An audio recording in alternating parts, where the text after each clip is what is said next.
This year happens to be our 4th year for the red carpet, and I'm so excited about it. This event is a 3-activity in one. So it's a fashion show, an exhibition, and an awards ceremony, where the fashion show bit is women in the dressmaking class will make garments to be modeled on the runway. Basically is for the women to put their skill to use and let the community know what they've been able to acquire for themselves since they joined the workshop.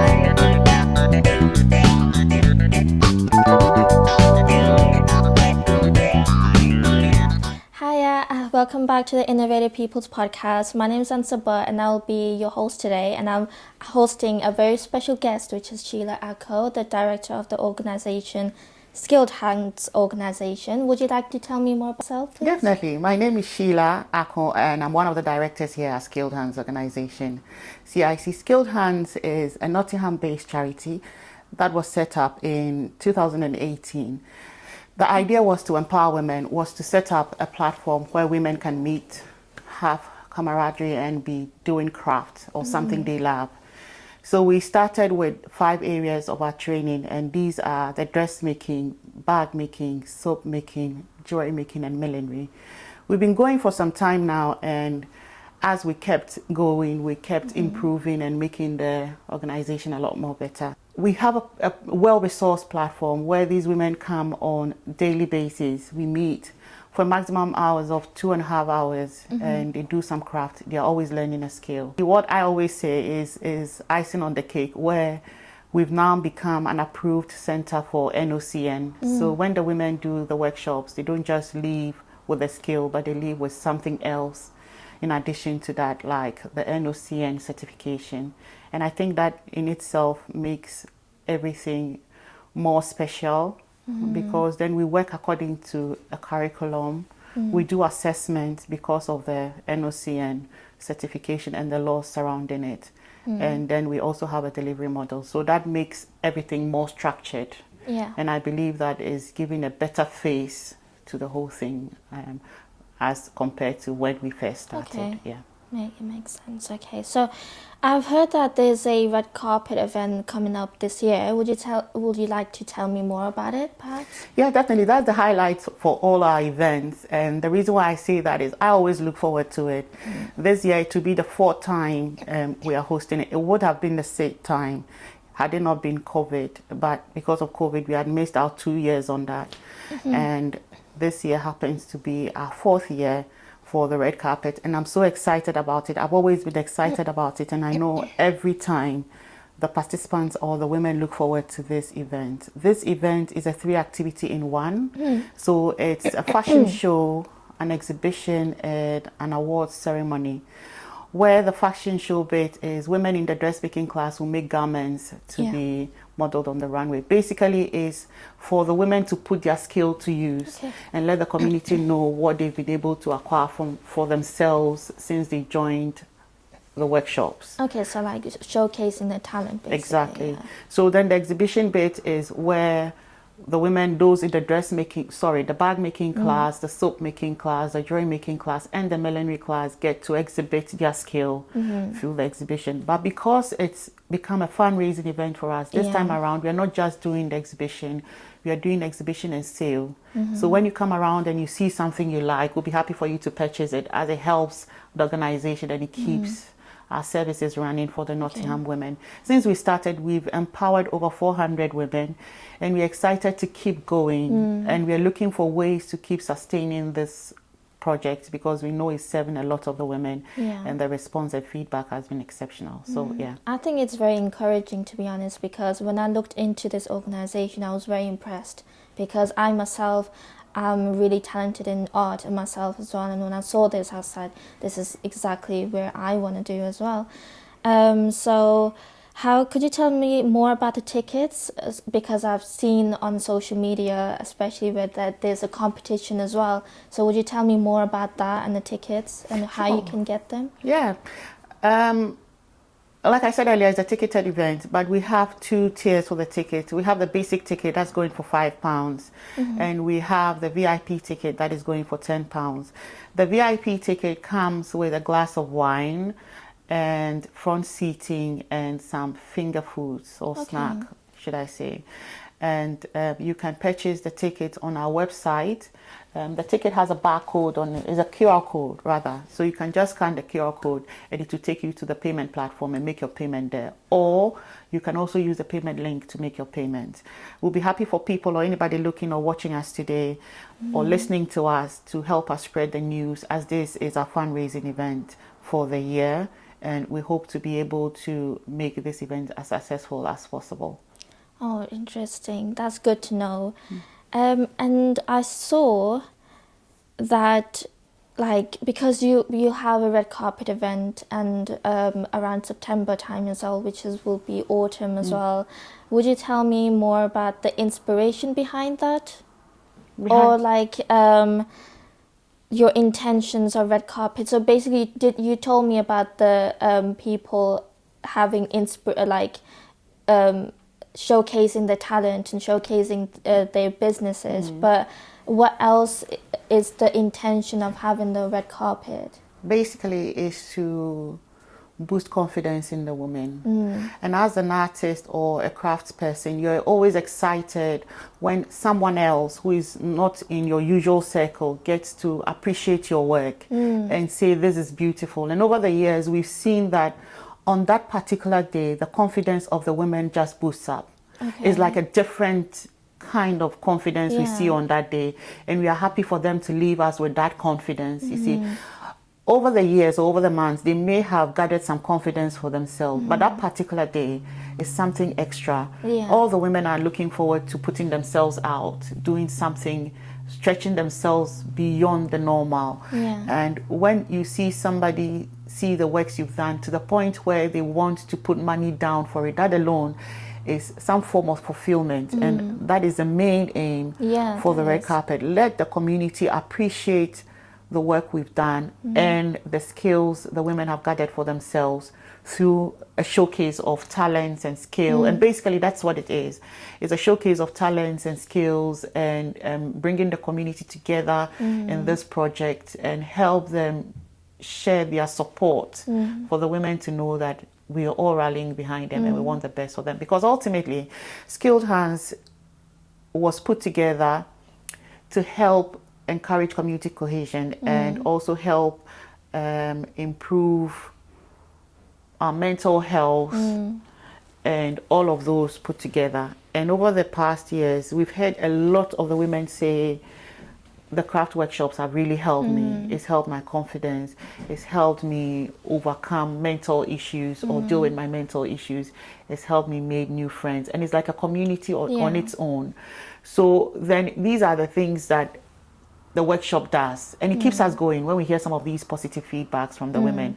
And we continue to see that every time there's something positive coming out of the workshop. And recently, one of the ladies who had just done a garment for herself for the first time was excited about it, because we bring them right. Most of the women who come here may not have any skill at all. Some of them may not have even touched a sewing machine, let alone learn how to thread it and all of that. So for somebody to go from that stage to the point where they've been able to take their body measurement, transfer it onto paper and turn it around into a garment is a big achievement. It's like they're growing in the workshop. I'm so glad you said this, actually, because I've always been curious and how you came up with this organization. What's the background? What's the inspiration? So what encouraged you to come up with this workshop and to encourage women? Well, this goes very far back in Ghana, and I've been doing this for over 30 years. Wow. Yeah, but it started in Ghana. So when I came out of the university, I couldn't find a job, even with my high grades. And what I kept hearing was, you're overqualified. And I don't see how that was my fault, because everybody goes to school and makes sure that they come out the best. Now, if coming out the best is an issue, and to a point, it made me very depressed. Because out of my class of 45 people, I would say I came out second in the class. And the one who was first had beaten me by a few points, like 0.2. That was just the difference. And I graduated with a first class honors, and coming out and couldn't find a job, it was very, very depressing, especially when people who had made second class upper and second class lower back home in Ghana were able to secure jobs for themselves. I felt it was very unfair, and I decided to do something for myself. I graduated with a degree in industrial art textiles, industrial art, and I majored in textiles. So I've done a few of crafts and art things on the side, and I've always been an art person right from scratch till now. So I decided not to let my talent and the skills I've gathered back from the university go to waste, but put it to use. So I'd first come up with a magazine that was called Insane Magla back home in Ghana. And the idea was to turn our African prints into westernized styles. Previously, those prints would just appeal to our mothers and grandmothers. The youngsters, it wasn't appealing because of the styles they used to put them in. Two flamboyant styles like big sleeves, and back home we call them carbine slits. It's like the skirt and the top and the long skirt. And it's just our mothers who do that with a wrap on top of their heads and all that. So the idea was to put these fabrics into crop tops, short hot pants, trousers, which wasn't what it used to be before. So I'd walked into one textile company in Ghana called Printex at the time, and I'd gone in with my portfolio, and out of my desperation and the desire to become successful and all of that, I'd been able to create over 100 designs. Wow. And when I walked in there, I remember I'd gone in for a job, but I had my portfolio there, and I was made to see the managing director. He said, "Oh, we don't have a job for you," because he said they are full, like they're not taking on any staff. But he's looking at my portfolio and he doesn't want me to leave. So what can I do for them? And he had told me they had a billboard contract coming up, and if I wanted to take that, and I said yes, I'll be happy to take that. I had not done graphic design personally, but I learned how to use the software. At the time it was CorelDRAW that time, and I learned how to use it, and in my own mind I thought I could use CorelDRAW to do it, but then I remembered it's a big organization and I can't take that risk, and if the man is putting a lot of hope and confidence in me, I should be able to get something better. So I got a proper graphics designer. I got some seamstresses at that time, not fashion design, seamstresses, because it was what I could afford, to put the fabrics into beautiful garments to be used as a billboard design. So these were their new prints that they were trying to outdo. And because I said I wanted to turn the styles into westernized styles to be able to appeal to young people, the idea was to get young people on the billboard wearing the prints in those westernized styles. And we did a beautiful billboard. That was my very first contract, and that alone gave me confidence. So I'd grown from there, thinking of what I could do. And surprisingly, along the line, I kept meeting single mothers who wanted help. And every time I see something, I'm able to figure out what I can make out of it. I think I'm that kind of person. I always give life to, quote and unquote, dead things. So this is not to say the women were dead, but I'm thinking of ways to revive them, ways to give them a new life where they can succeed. And that is what I'm thinking about. So I've seen somebody, I'm thinking, what can I do for them with the skills I have, with everything that I have? And gradually I felt, oh yeah, you can impact them with the skills you have. Teach them something. Also, it's like you see potential in them, so you want to encourage them, because there's like some mothers out there, some single mothers out there that wants to do so much more, but it's like something is always stopping them, or something gets in the way. And their stories were so heartbreaking. And I wasn't married then, I didn't have a child then, but when I hear some of these stories, I'm thinking, what can I do for these women such that they will not be reliant on anybody? You know, when your child is asking you, wakes up and is telling you, "Mommy, I'm hungry," you should be able to provide those petty things and not have to wait on somebody to give you money to be able to do that. And I felt a way to do this was to give them skill. And I believe if you are skilled in anything, you will never go hungry, ever. Because wherever you find yourself, you'll be able to do something and sell it to somebody and at least get your daily meal. And that was the main goal. So I started that in Ghana, and I got a few people to join me. And surprisingly, and I believe it's everywhere else, that these days the universities are churning out a lot of undergraduates who come out and can't find jobs to do, and they are all looking for ways to be able to start something of their own, because the job market, I believe, is saturated. Yeah. And back home, aside it being saturated, the managers are always asking for something before they put you in position. Yeah. Even though when you're qualified for the position, they are asking, because I quite remember I'd gone for this interview. It was over 3,000 people writing the exam. There was an exam. It was like a aptitude test that everybody. So they put you in an exam hall for a big bank in Ghana. So you're all in an exam hall. You do your aptitude test. Then you go for series of interviews, a panel of 9, a panel of 5, a panel of 2, and all of that. And I'd gone through all of those stages, and I knew that I did well. But and aside that, my grandparents had links in the bank. So I knew even if I didn't do well, that link alone should take me in, because it was a lot of people. And then I get a call from the HR and says, "Are you Sheila?" And I said, "Yes. If you're really interested in getting this job, you have to come to my office." And the tone on the phone and everything else just told me that he's going towards a different direction I wasn't interested in.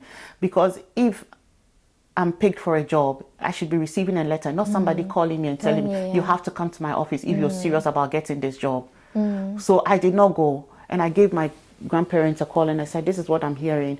And they said, "Don't worry, but we'll talk to the person we know, and then It's we'll very come back." unprofessional. It is very unprofessional, and all of those as I was growing up did put me off, because I felt I was qualified enough to get a job with my grades or with what I have, and not for somebody to be wanting to take something off me I'm not willing to give me a It's job. very unfair, because you passed all the tests and the so sorry so I don't understand why they won't let you in, or they won't go further with this. And basically this is where my desire for empowering women comes to play, because I believe if you have a skill, if you have something at hand that nobody can take from you, you can always do something for yourself at your point of need, and not have to give off something you are not willing to give off because you need money to feed yourself or money to feed your children.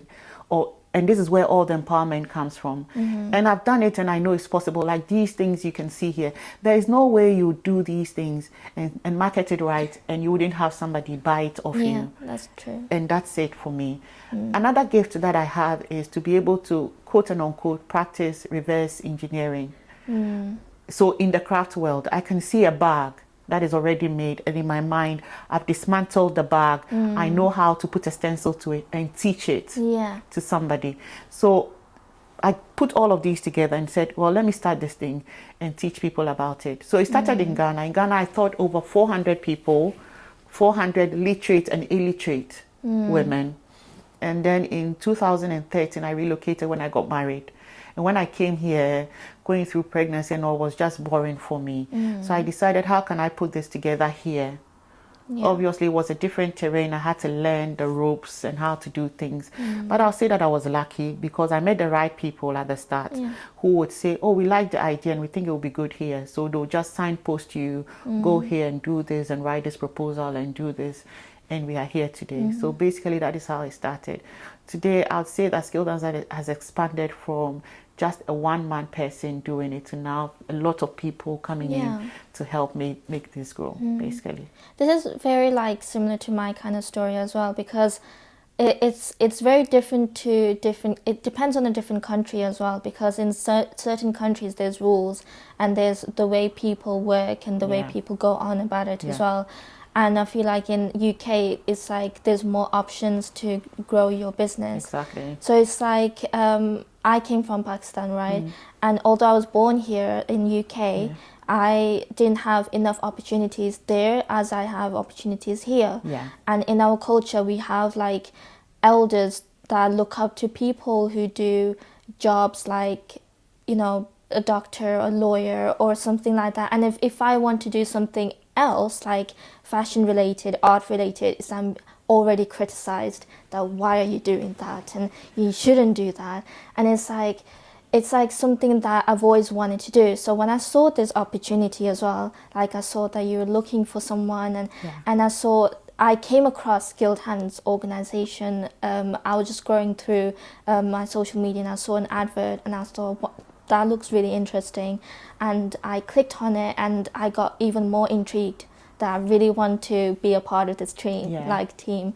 And when I saw that you were giving out a opportunity for women to start their own career within their skills and within their talents, and I thought that this is my opportunity. I want to start doing this, what you all are doing as well, and it's my time to shine. You know, let me talk about the benefits of craft to me. And now I think the world is evolving to the point where people in the craft and art industries are the ones making the money. And it all depends on your packaging, your marketing and everything else. And that is not to say the doctors and the lawyers and all of those are not making money at all. But what I'm saying is, if you have a child who is gearing towards the art field or the craft field, push them the more. And the reason why I say this is, when I came here, it wasn't too long after I'd gotten here that I realized I was pregnant. Obviously, I couldn't have started work immediately. But with my art background and the desire to excel and my entrepreneurial spirit, I was able to put Skilled Hands together. Today, Skilled Hands has empowered 400 women. And I always say that when you live your life, think of how people will remember you when you are no more. For me, that is greater than money. Even though you can't do a lot of things without money, but still, you should be able to impact somebody's life, touch a life, make an impression on people's lives. And that is what keeps me going. You get it? I don't think I would have been able, without my creative skills, to come here and be doing the job I'm doing now in a different country. You get what I mean? Straight away, I fit in without having to go for job interviews, without having to do the usual things that people do and they struggle along the way. And based on Skilled Hands, I've been offered an opportunity to do my second degree. You get where it comes from. Recently, my daughter is in the ballet school, and my husband keeps saying, I'm going to take her out of this. What is dancing going to do for her and all of that? And I said, I'm happy for her to be there, because you don't know where that is going to take her next. Like, she could end up in like a royal theatre. Or she could even be setting up her own ballet school later on. You don't know where life would lead you or would offer your child. So put her on a broader scale. Give her all the opportunities she can get. Well, you want her to be a doctor. What if she doesn't like being a doctor? She can fall on something else. Or what if she finds herself at a place where that opportunity of being a doctor or a lawyer or whatever is not coming through for her? She can always fall on something else to keep her going until she realizes that dream. So it's always good for me to give your child some form of craft background, art background, something to work on with their hands and not with just their brains. If for some reason their brain is failing them at some point, or for some, their hands can make food for them. You get what I mean? So I would always push craft. And I remember when I made the first class, my brother said, oh, but it's just craft. I get that too. Because you get that a lot in Africa. But it's just craft. And I told him, because he has an ACCA degree and all of that. He's into banking and he's into finance and all of that. And he thinks that that is more work than craft. So like art, and anybody can get a first class. And I said, that's wrong. Everybody cannot get a first class in art. Else, I graduated with a class of 45. Everybody should have gotten a first class. But there are people who had third class, second class lower. This tells you that not everybody can do it. And I can easily put a science person in an art space and will fail woefully. In the same way, you can put an art person in a science spot and that person will fail woefully. This is because we all have areas where we excel the best. And I think that as a person, you excel better in an area where you feel comfortable, confident in.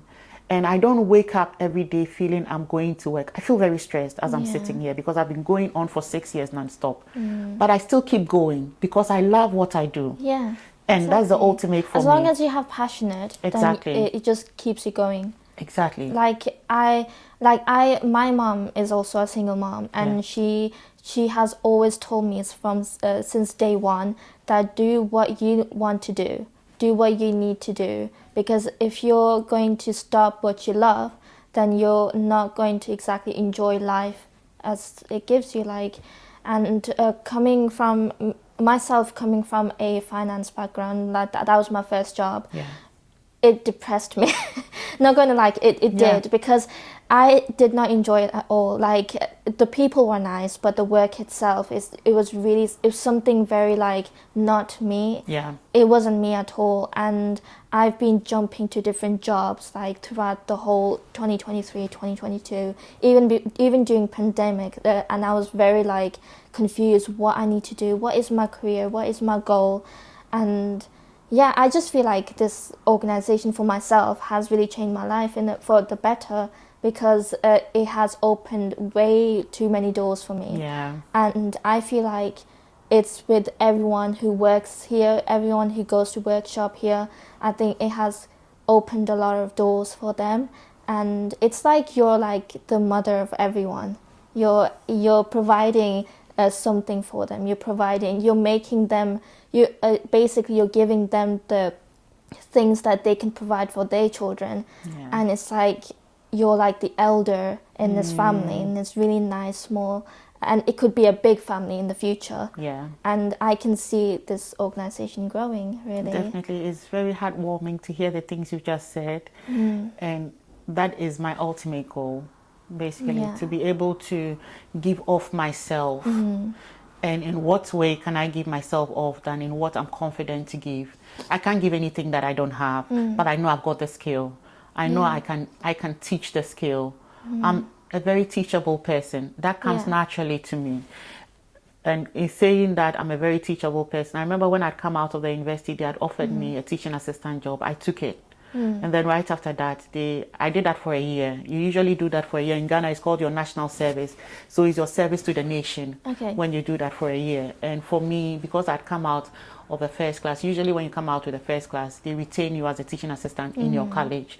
So I did that. And when I was done, there was an offer to be trained as a junior lecturer, and I declined. I don't know, for some reason I declined. I said, no, I don't want to teach. Even if I wanted to be a lecturer, I didn't want to be a lecturer in the art field. Yeah. Because at the back of my mind, I wanted to start my business. So I was more business minded, using the skill I had to do business. And even when I went out looking for a job, the idea was to just get money and move out of the space, just get money and start my small business, because it was going to be difficult, I knew. And when I started the magazine, my mom had put her money in my first print. No, somebody had put the money in my first print. And because I was learning the ropes, somebody took my money and bolted with it, my God. And I was beginning to feel like I was failing. Then my mom said, don't worry, I'll give you the second money. So she put the second print, my mom gave me the money, and things just went, because I was doing it for the first time. Yeah. I needed to learn from somebody. I wanted to do it myself. So how to market, how to do my prints, how to do everything, I was doing it myself. It started off very well. And I'd say that if I had gone on, the magazine would have been a bigger break for me, because I had the opportunity to even come at the time, to come to the UK to be interviewed about it. And that was on Ben TV. That was long ago, on Women's Hour on Ben TV. I was interviewed here. It was a link at the time. And I think when I started, it wasn't too common to find young girls as entrepreneurs at the time. I think I was around 20 or 21 years old at that time. And everybody who heard it, oh my God, oh, it's a young girl in this space. Oh, and everybody was willing to help. And he's saying that there are other people who also let you down. Like, why are you going this difficult road? You are too young. Just go and get yourself a job.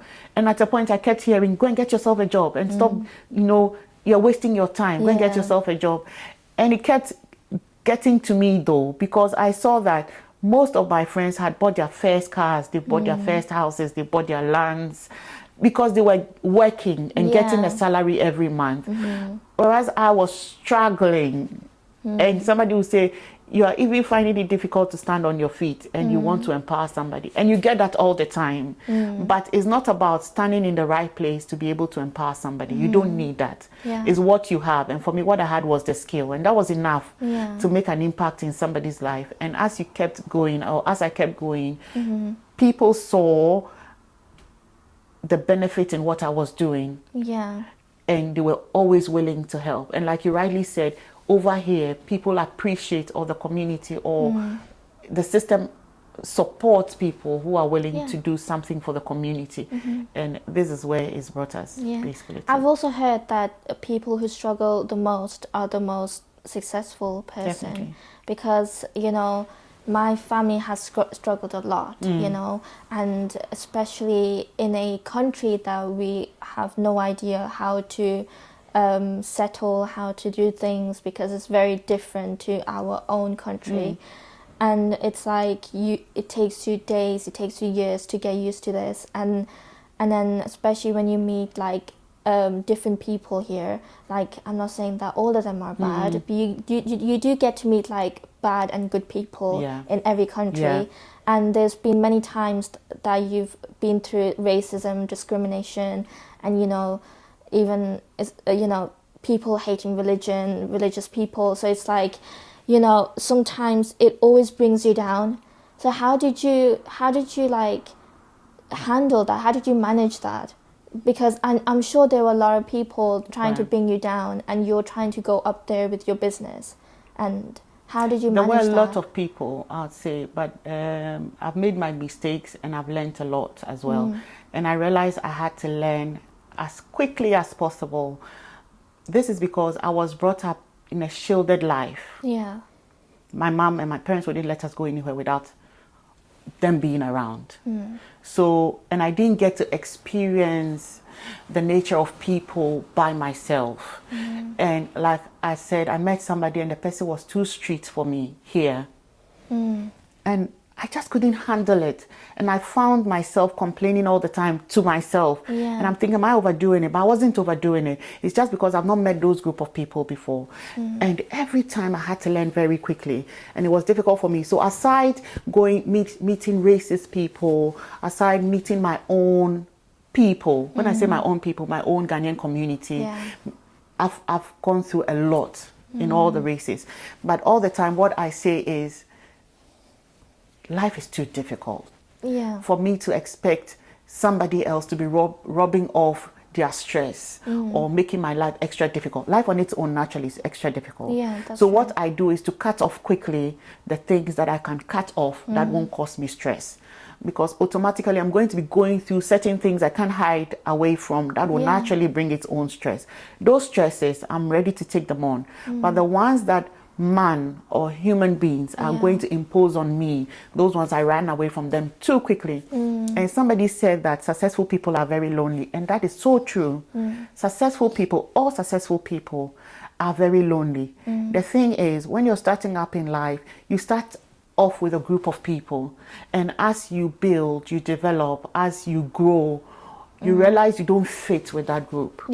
Definitely. So you move on, and then you probably form another group as you've climbed the ladder, and then you realize that as you improve and as you move, and you don't fit that group, and then you move on, and as you keep moving on, you realize that it gets lonely at the top, and you don't do that intentionally; it just happens. For me, when I wake up, even before I wake up from my bed, I'm thinking of my next project, and I've planned my day. I'm going to do this, that. There is no room for meeting people and having casual silly talks. You get what I mean? So it's kind of shaped my life, and it looks like I take things too seriously, but I prefer that because then I'm able to achieve my goal, and I'm able to make the impact I want to make before I leave. I was talking to my daughter and I said, "Oh, you're going to be a doctor for mommy." "Oh no, I don't really want to be a doctor. I want to be like you, mommy." She's little, but there should be something she's seeing in me that she wants to be like me. I want to be able to start something, and I want to be able to help people, and I want to do skilled hands. She says that. And I tell her, no, I don't think skilled hands will be there for you by the time you go. I want it to be something bigger than what I'm doing. I want her to be bigger than me. And I don't want her to be in skilled hands because I want her to do something bigger than me. So skilled hands will not be for her. That's what I'm talking about. My mom comes from a good family. My mom didn't have a lot of education, but my mom's achievement is way bigger than somebody who had all the education in life. I hope you get what I mean. I know what you mean, And I want to be bigger than my mom. So my mom's bar is very big. to be able to get bigger than her. And I believe the bar that I'm setting for my daughter is bigger as well. So I expect her to be bigger. Not going back to racism and all of those. I think that anybody who is racist or tribalistic is a small-minded person. I can't put it any better. Yeah. Because So what is your advice on the people, the woman that works at your workshop? What's your advice for them? Like, for example, if they come across someone racist or anything that, any of the people that discriminate them or something, what's your advice to them, the woman? Because there are quite a few, like, that could put them down, that could discourage them, that could demotivate them. So what's your advice on them? I'll say give the person the chance to get to know you, because they don't know any better. The person who is being racist to you doesn't know any better. The person is probably acting on what they've been fed. Because I know that people usually say, oh, all the foreigners are thieves. All of them are too rowdy. All of them are too arrogant. All of them are, there's a particular word they use, aggressive. Yeah. Because, when people keep speaking a lie, in the end, the lie becomes the truth. So it's become the truth that all foreigners, all black people, they're aggressive. Yeah. It's something that has been said for a long time and it's beginning to look like the truth. But that isn't it? It's like a stereotype against You people. can find aggression in anywhere. I don't want to talk about race, but in everywhere you're looking for aggression, you can find it. But that doesn't mean that everybody you find is aggressive. Get to know the person. That is all I can say. Get to know the person before you draw your conclusion. And don't think that the person hasn't got anything to offer you. I remember the last time somebody called Skilled Hands and was making inquiries about the workshops and all. And obviously I have an accent. And like I say everywhere on every platform, I'm not ready to change my accent for anything. I always say life is too difficult for me to be thinking of learning somebody's... I have other better things to do. Or fitting in their perspective. Exactly. So she called me with an accent and I explained everything to her. And after that she said, oh, does everybody who comes to your workshop sound like you? And I said, yes. We sound different. This is a diversified group. We have different group of people coming here. If you don't like the way I sound, then I'm sorry, this organization is not for you. Yeah. Because you're going to meet different people here.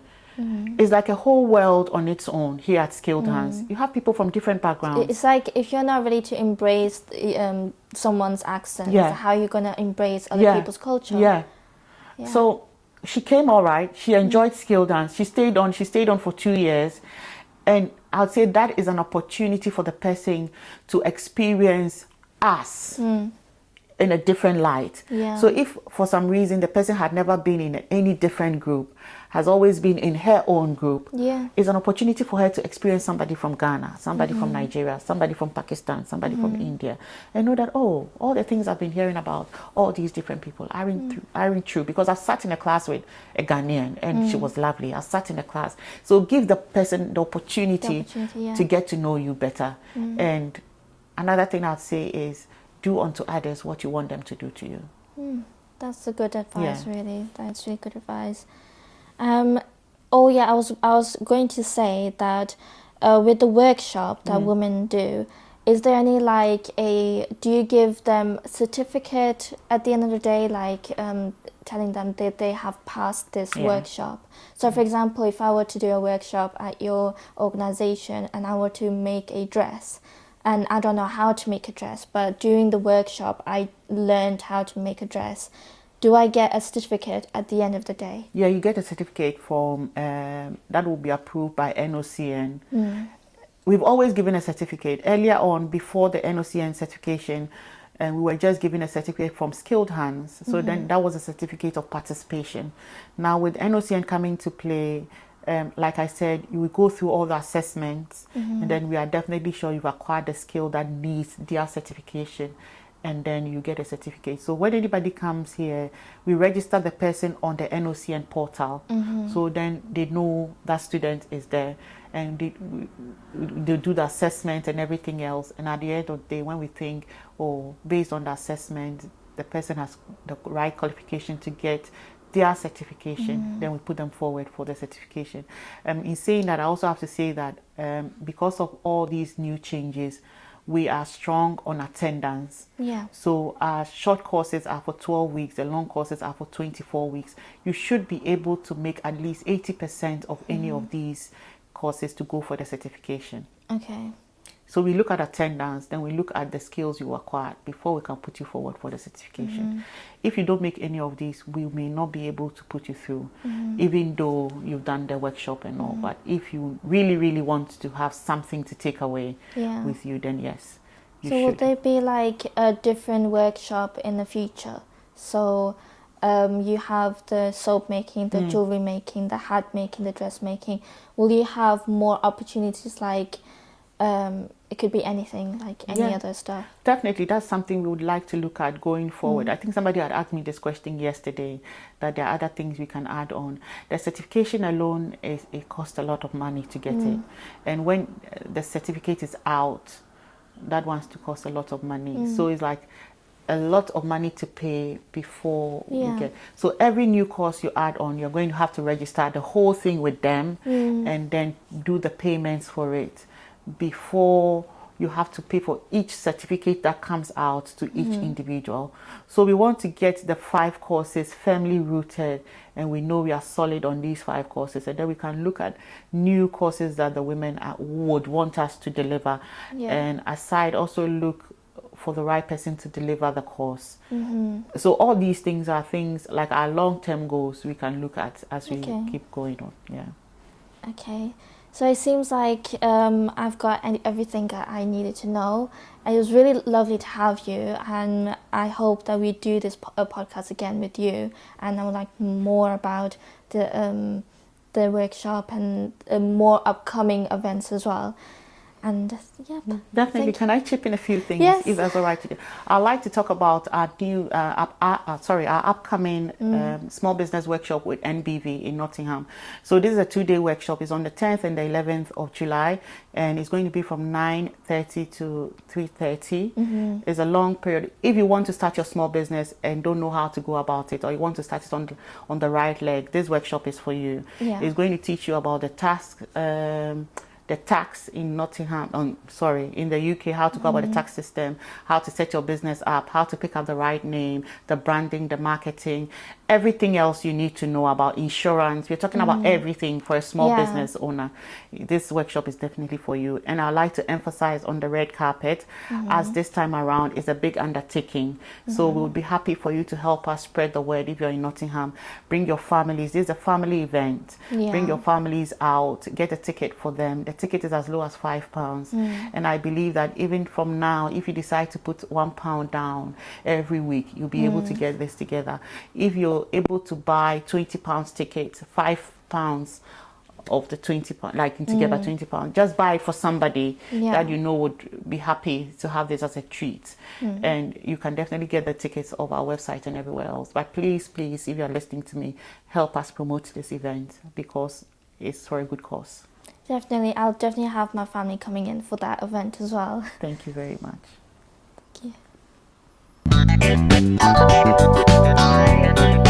Thank you.